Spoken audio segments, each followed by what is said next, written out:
ராகி மாவு வச்சு நல்ல ஹெல்த்தியான டேஸ்டான ஒரு ஸ்வீட் ரெசிபி தான் பார்க்க போகிறோம். வாங்க எப்படி செய்யுதுன்னு பார்க்கலாம். ஸ்டவ்வில் ஒரு பாத்திரம் வச்சுக்கோங்க. 1 கப் ராகி மாவு 1/4 கப் ரவை சேர்த்து நல்லா வறுத்துக்கோங்க. மீடியம் ஃப்ளேமில் வச்சு நல்லா மாவு சூடேற வரைக்கும் நல்லா வறுத்துக்கோங்க.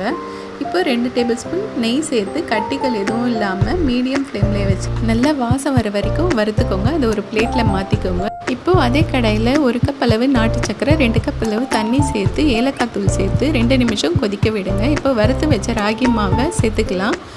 கட்டிகள் எதுவும் இல்லாமல் கைவிடாமல் கலந்துக்கிட்டே இருங்க. நல்லா கலந்து விட்டுக்கிட்டே இருங்க. நீங்கள் நாட்டு சக்கரைக்கு பதிலாக வெல்லம் கூட பொடிச்சு சேர்த்துக்கலாம். மாவு இந்த அளவுக்கு வெந்து வந்ததும் இன்னும் ஒரு 2 டேபிள் ஸ்பூன் நெய் சேர்த்துக்கலாம். நெய் சேர்த்து மறுபடியும் நல்லா கலந்து விடுங்க. பாருங்கள், மாவு இந்த அளவுக்கு நல்லா வெந்து வந்திருக்கு. பேனில் ஒட்டாமல் நல்லா வெந்து வந்ததும் ஒரு பிளேட்டில் 1 டீஸ்பூன் நெய் சேர்த்து நல்லா இந்த மாதிரி ஸ்ப்ரெட் பண்ணி விட்டுக்கோங்க. இப்போ வேக வச்ச ராகி மாவு இதில் சேர்த்துக்கலாம். சேர்த்து நல்லா இந்த மாதிரி செட் பண்ணிவிட்டு 1 மணி நேரம் நல்லா ஆற விடுங்க. 1 மணி நேரம் நல்லா ஆறினதுக்கப்புறம் இந்த மாதிரி ஒரு பிளேட்டில் மாற்றிக்கோங்க. ஈஸியாக வெளியே வந்துடும்.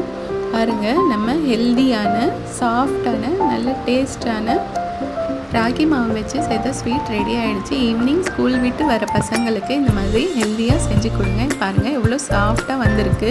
வறுத்த முந்திரி பருப்பு மேலே வச்சு சர்வ் பண்ணுங்கள். கண்டிப்பாக நீங்களும் ட்ரை பண்ணி பாருங்கள். தேங்க்யூ.